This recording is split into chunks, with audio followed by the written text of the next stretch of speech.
Hello, hello, hello.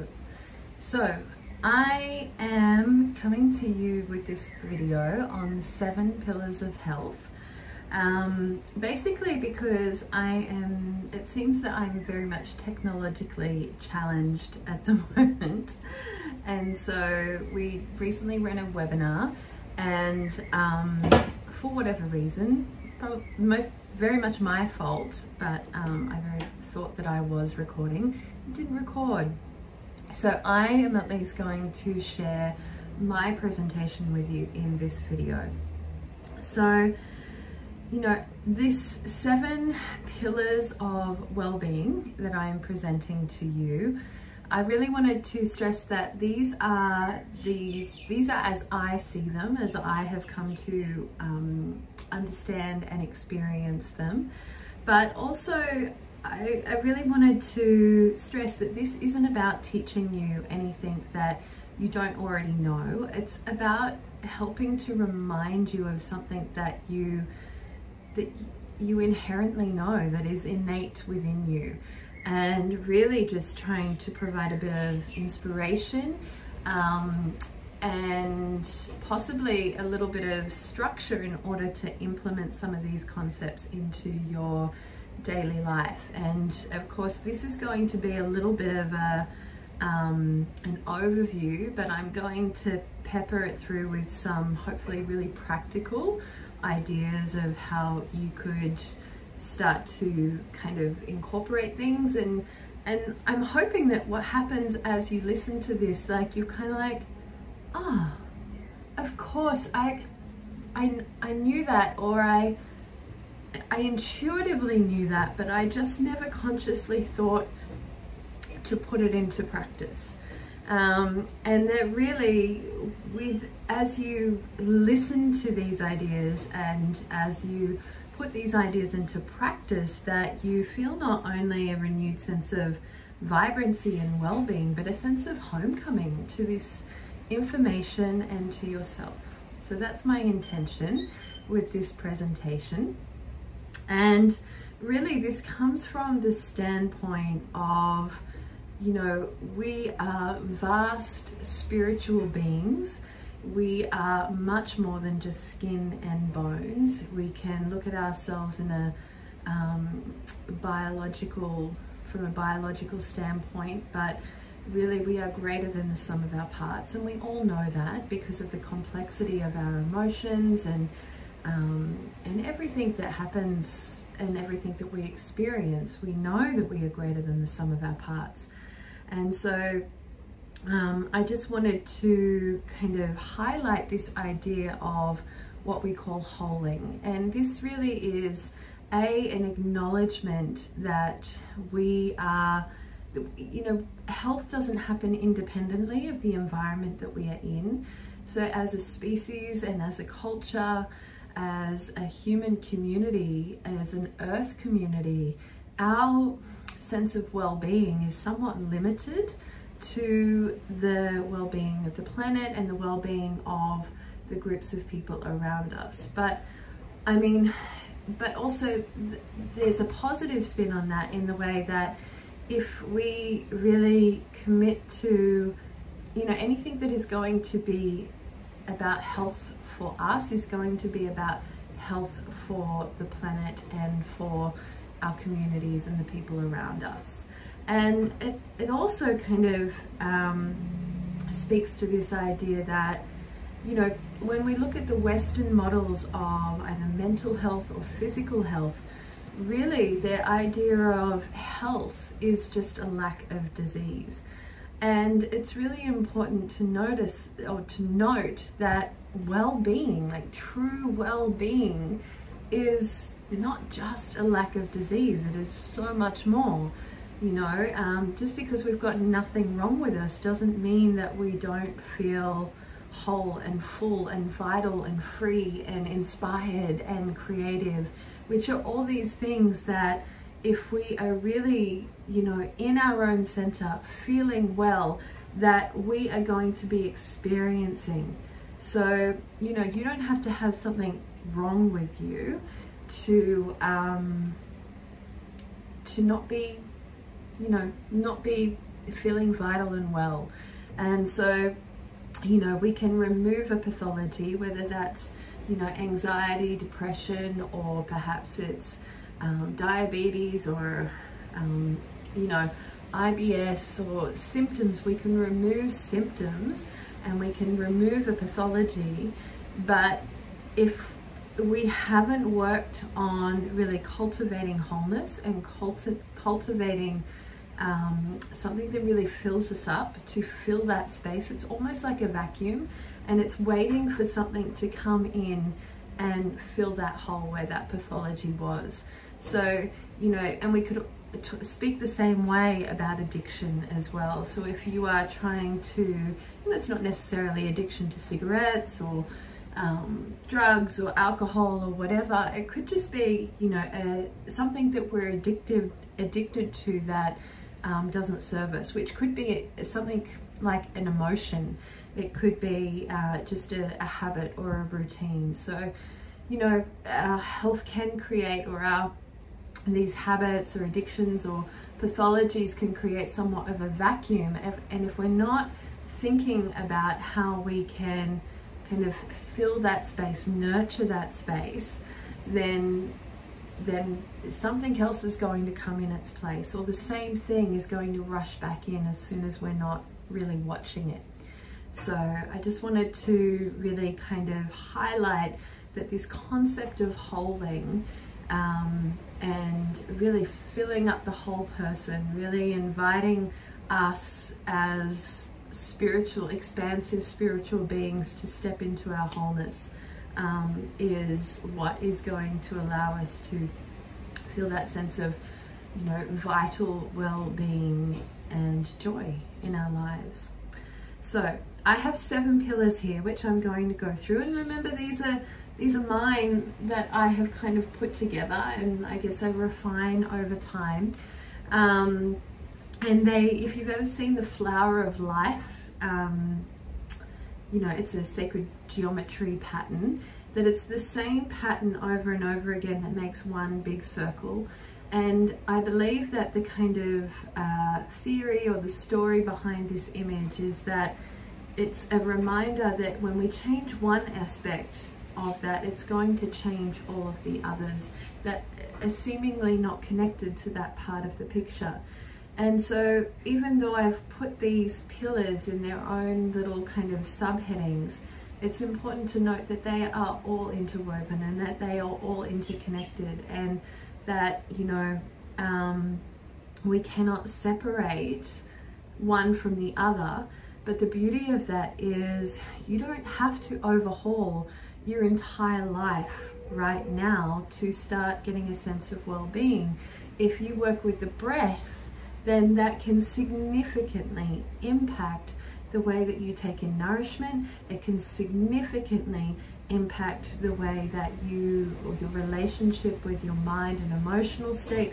It can significantly impact your sleep. So, you know, the beauty of us being whole beings is that, you know, we don't have to kind of work on this and then work on that and work on that. When we work on one thing, it affects everything else, and then everything gets lifted, and we can, you know, once that's integrated, start to move into another area, and that begins to lift everything else, and it'll help us step back into that sense of wholeness that we inherently are. So let's get started. I'll read the list out to you first. I've got my notes here because I want to be quite succinct. And I'm only going to do one take, so whether I make mistakes or anything like that, I'm going to stick with it, so stay with me. All right, so I've got number 1, breath. These aren't necessarily in any order. This is just a list of 7. So we have number 1, breath, nourishment, sleep, mind and emotional state, which I've linked to kind of heart-brain coherence, movement, connection and resonance, and Leela, the importance of play and joy. So let's go through them one by one. I just want to give you a little overview of each of them, and then this is something that we're going to be going into more detail in the upcoming 21-day program, the River Reset, what was a retreat now is a 21-day program. So if you are interested in going deeper into these and how you can start to shift things in this area and really step into this concept of wholing, then let's look into that. All right, so I've got the breath. Breath is a big one. And I think that what's really interesting to note with the breath is in our culture, we have a culture of overconsumption, and I think that most of us are well aware of that. But we overconsume so much. Like, it's not just that we overconsume resources, we overconsume our food. Most of us are eating way more than the body actually needs. In fact, eating you know, in a way that inhibits the effective digestion in the body. But we also tend to overdo. I mean, my pop would have always argued that we overspeak. And also most of us overbreathe. So when we overbreathe, we are taking in more oxygen and we aren't actually getting it to any of the places that we need it to be. So we also tend to make the blood more acidic and more alkaline, and because the body always wants to be in a state of balance, it then craves more acidic foods, which tend to be the ones that aren't as healthy for us, the ones that are more processed. But carbon dioxide is actually incredibly useful for us, and it sets off what's called the carbonic acid cycle in the body. And so if we are slowing down our breath and really smoothing out the breath, so breathing less but more efficiently, then what's going to happen is we are going to be making the blood more acidic when the carbon dioxide dissolves in blood and water, and then from that it makes us crave more alkaline foods. So we're actually more likely to eat the foods that are high in prana and really good for us. And so this is why pranayama practices aim to slow down the breath, really work with you having more control of the breath, and then eventually start to work with retention of the breath. And when we work with retention of the breath and holding the breath for long periods of time, once you're ready, there should be no strain when you're doing this, then that is when we start to really tap into the really like high immunity producing qualities of the breath, and it starts to really build up our capacity to heal the body. So breath is a really important one, and of course it works with toning our vagus nerve, it works with supporting our nervous system, and just really, you know, helping us calm an overstimulated system. So the breath really is key. It's going to affect our sleep, it's going to affect the way that we crave food, it's going to affect our energy levels. And that's why when you are doing a yoga practice, you don't want to be doing these big powerful ujjayi breaths, because it's going to leave you feeling more exhausted after your practice, and it's going to leave you feeling more tired after your practice. You want to start to smooth the breath, slow the breath, get it very smooth and continuous. And I didn't mention it before, but key to breathing is to always breathe through your nose. So there are some very limited practices where you would breathe through your mouth, but they are for specific reasons. So breathing through your nose, if you are not already breathing through your nose, then this should be the first thing that you work on. Spend as much time as you can training yourself to breathe through the nose, and that is going to make some big shifts. Okay, so let's move on to nourishment. I've purposely chosen the word nourishment because this is more than just food. And so in the yoga tradition, we see nourishment as coming in via all the senses. We are consuming via all the senses. And so it's important, like nourishment comes in all forms. Prana comes in all forms. We take it in via the way that things that we see, things that we hear, things that we smell, things that we feel on our skin, and of course the things that we eat through our mouth. And so we can go into infinite amounts of detail in regards to food and nutrition, and you know, like, it feels like everybody has their own idea of what is a perfect diet at the moment. And then of course we've got Ayurveda, which looks at different body types, and you know, if you're this body type and it's this time of year, then perhaps you should be eating this unless this happening. You know, it can get incredibly complex. But what I would like to do is just, in the interest of simplicity, is to really bring it back to how can we just choose a living diet, just eat foods that are high in prana. And so that is going to be foods that are living, foods that are fresh, foods that are unprocessed, so things that degrade the prana in foods are things like microwaving foods, cooking foods in high heat really quickly, leaving food out, like, you know, food that isn't fresh. And so, you know, just really, whenever you are looking at, should I eat this or this, what is the high prana option? What has more life force energy? And I think intuitively, you, whether you've even heard that terminology before or not, you know what has more life force energy. I mean, we might not know the details of how it was grown or how it was transported or anything like that, and that can affect these things, but just keep it simple. Keep it simple.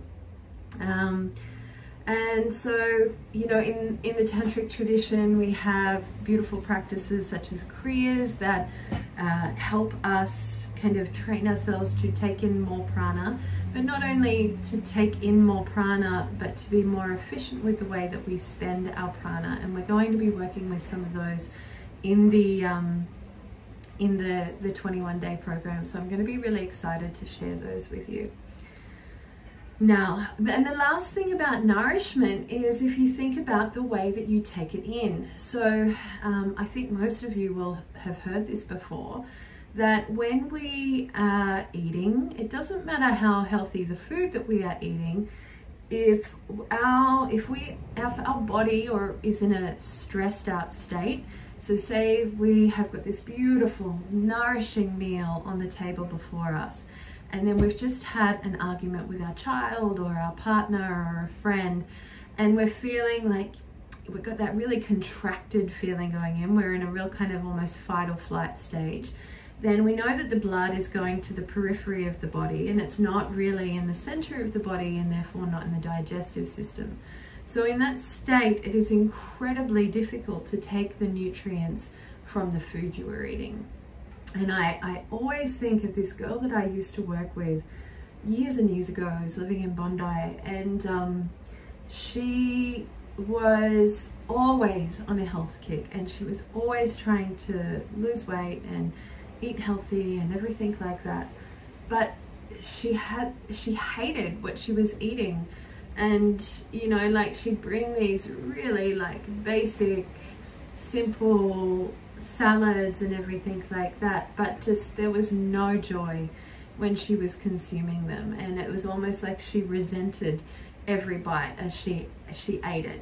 And even then, before I wasn't that far along on my health journey then, but I just feel like it was kind of a waste of time of her eating that healthy food, because there was no way her body was able to take as much of the nutrient, as much of the life force from that food, because of the state that her body was in, because of the thoughts that she was thinking about her resentment to eating that food. And I kind of feel like maybe she should have gone and got a cheeseburger and just really savored it, if that was, you know, if that was what she wants. Just to eat something that you could savor it and really open up to and love what it is you are eating. And this is the same thing that Tantra teaches us about life experiences and life situations, is that you know, our ability to take nourishment from a situation is not necessarily because one situation is more nourishing than another, but our mind creates these labels and says that this situation is nourishing, this situation is good, and so we open up to that situation and therefore allow our systems to digest whatever is happening in that moment and take on the wisdom and the prana from that moment. Yet when we say that a situation is bad, we tend to energetically shut off to that situation and are unable to access the prana or the wisdom and properly digest that experience. And so our food is a very much a similar thing. And from, a yogic perspective, there wouldn't be much difference between the two. So let's move on. I'm going to go to the next one. So mind and emotional state. So obviously this is a big one. Thoughts, and I'd like to define as, thoughts are what we do with the mind. When we are thinking in words, then we are really up in the mind space. And emotions are something that we feel in the body. But the two are really incredibly linked.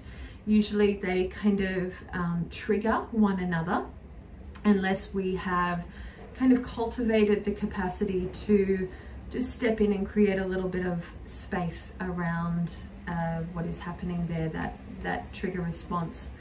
And so really our the way that we are able to kind of work with the qualities, work in this area, is the difference between our response ability, so our ability to respond to the moment, and our reactivity. And so this is, when our reactivity is just literally when we are, reenacting old situations. Something happens, we pull up an old program that makes us feel a certain way, has a particular set of thoughts around it, and we just go into that old pattern. So we're reenacting that pattern, and we're just really on automatic. We're really just going through the motions. And this is called the exploitative mind, when we're in this way of being. But responsibility is to be able to be in the moment, and even if a particular emotion comes up about that moment, to sit with it and kind of intercept before all the old programming starts up. And so this is the idea of heart-brain coherence or emotional resilience. And this really impacts our level of this, impacts our cognitive function. And so this really is about awareness and bringing in more awareness.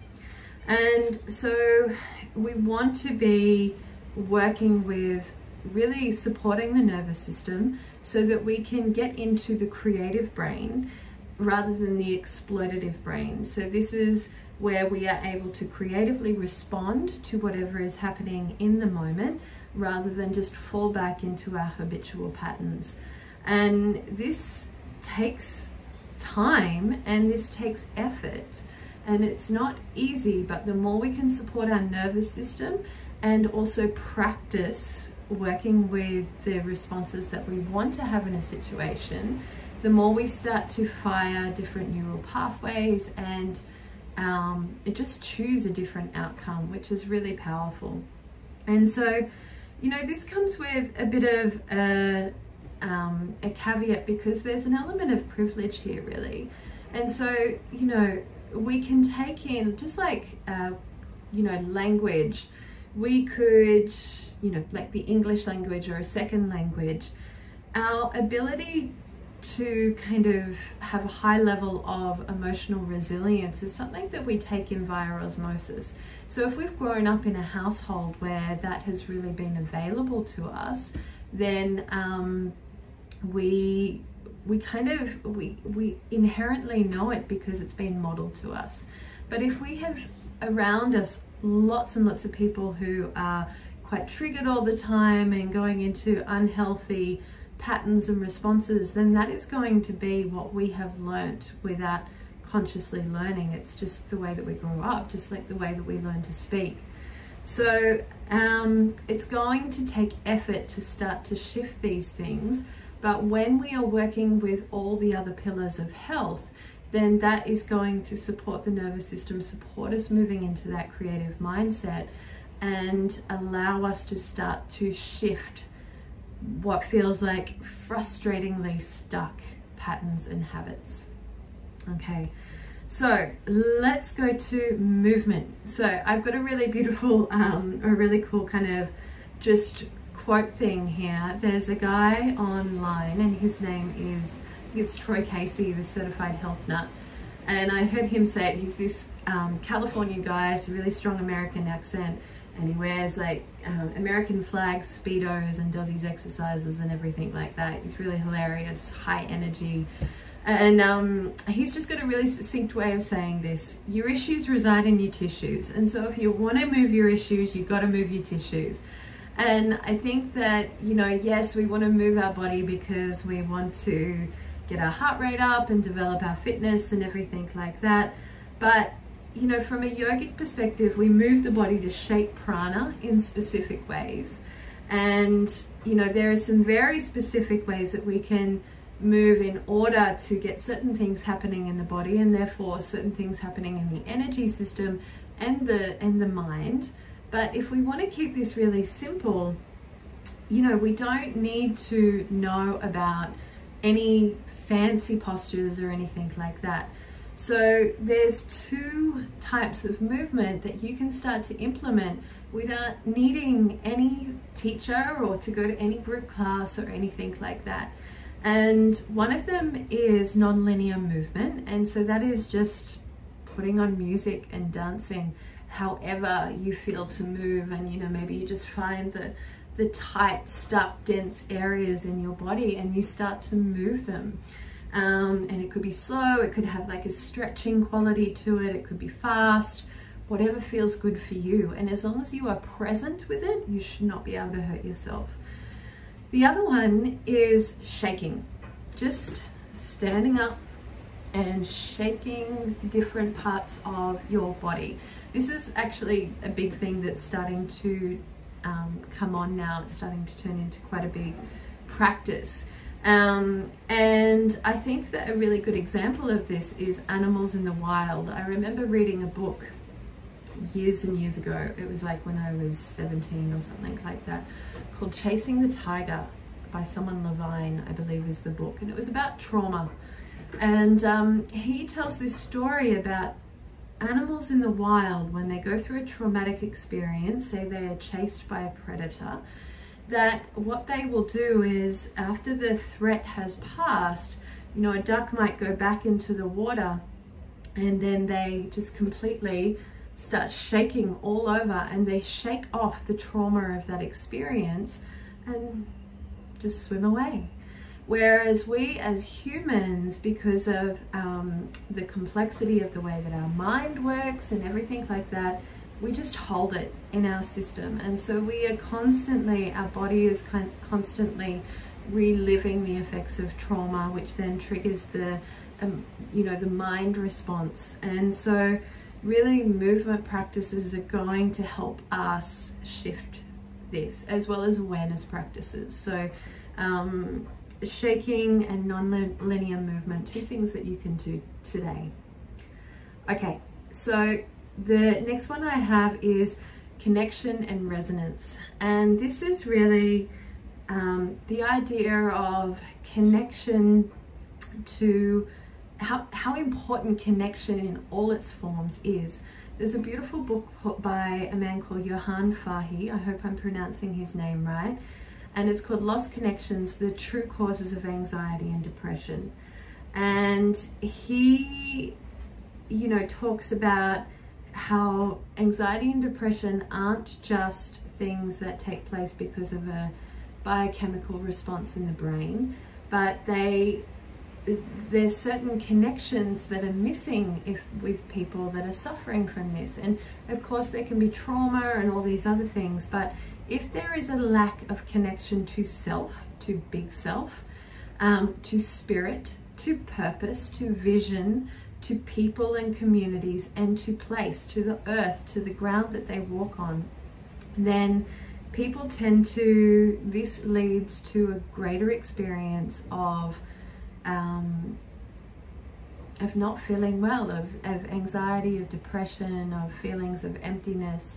And so connection and resonance is really about re-establishing these connections to the things of importance, and that is other people, you know, our families, our friends, not feeling like we are an island and we've got to do this all on our own, but connection to spirit, connection to purpose. And that doesn't have to be some, you know, crazy big dream that you're going to go and touch 50 million people's lives and change their lives for the better. It could just be that your purpose in this moment is to be the best mother or the best father that you can be, or the best friend that you can be, or, you know, to help this community project, just to feel like you have a purpose and a place in the world. And there's a really beautiful quote. A big part of our upcoming program is that, you know, it really is, you know, a beautiful thing. It is not selfish to get in alignment with yourself and your own song, your own frequency, because this helps the entire planet. And so Bill Plotkin has this great quote, and I'm going to read it to you. "The wild one is enchanted because it has been sung into the world with the grand song of the world itself. Indeed, the world's symphony cannot realize its fullness without each thing, including each human, joining in with its own life melody, each of which is one note in the composite of the world." So really, the world wants you to find your frequency and to sing your song. And I think that this really is what Johann Fahy is talking about, and really being in the places that are of resonance to us. And another thing that he talks about is that when we are in small places, we begin to feel small. We begin to feel compartmentalized and disconnected.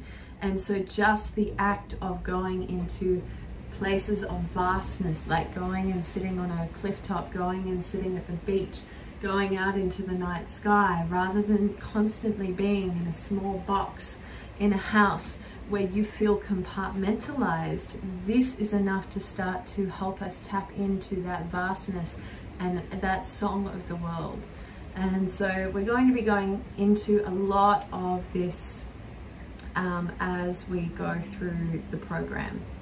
So, and then lastly, I had the idea of Leela and Finding Joy. And Leela is a term from the Tantric tradition, and this is basically, it's like divine play, something we do just for the fun of it, something we do for the joy of it, not because there is an outcome, not because there is, you know, we're hoping to, there is a goal. It's not goal orientated. It is something, it is play. It is something we do for the pure joy of it.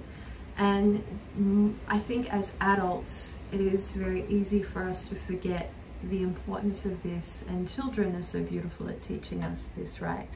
Play is a hard one for me. It's something that I really struggle with. So,